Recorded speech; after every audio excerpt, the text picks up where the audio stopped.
आ जाओ मेरी माँ, आ जाओ मेरी माँ, भक्त तुझको बुलाते हैं। आ जाओ मेरी माँ, भक्त तुझको बुलाते हैं। तेरी ममता की आंचल में माँ, तेरी ममता की आंचल में माँ, अपना जीवन बिताते हैं। आ जाओ मेरी माँ, भक्त तुझको बुलाते हैं। आ जाओ मेरी माँ, भक्त तुझको बुलाते हैं।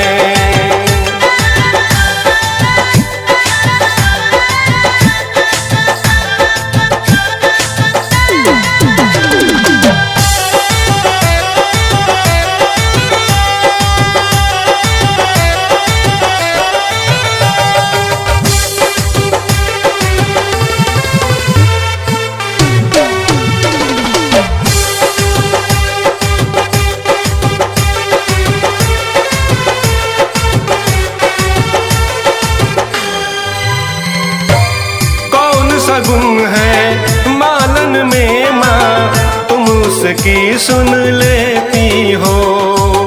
कौन सा खोट भरा है मुझ में, मेरी क्यों नहीं सुनती हो।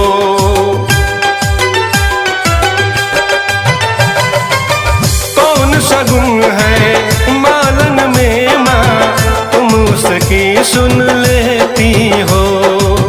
कौन सा खोट भरा है मुझ में, मेरी क्यों नहीं सुनती हो।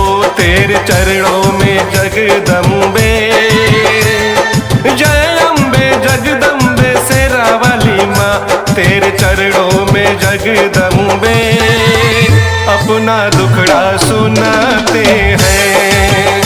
आ जाओ मेरी माँ, भक्त तुझको बुलाते हैं। आ जाओ मेरी माँ, भक्त तुझको बुलाते हैं।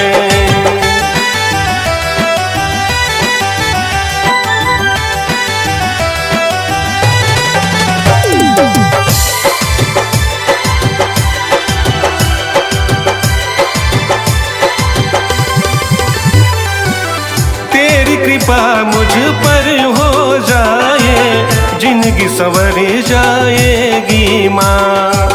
मैं अज्ञानी द्वार पड़ा हूँ, अब तो गोद उठा लो माँ।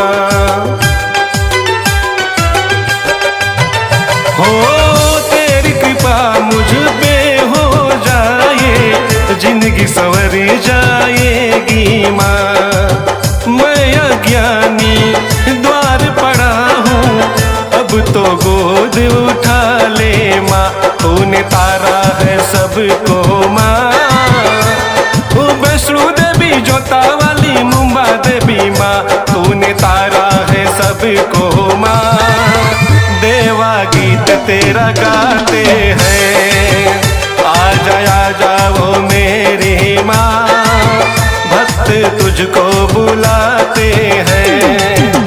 तेरी ममता की आंचल में माँ, तेरी ममता की आंचल में माँ, अपना जीवन बिताते हैं। आ जाओ मेरी माँ, भक्त तुझको बुलाते हैं। आ जाओ मेरी माँ, भक्त तुझको बुलाते हैं।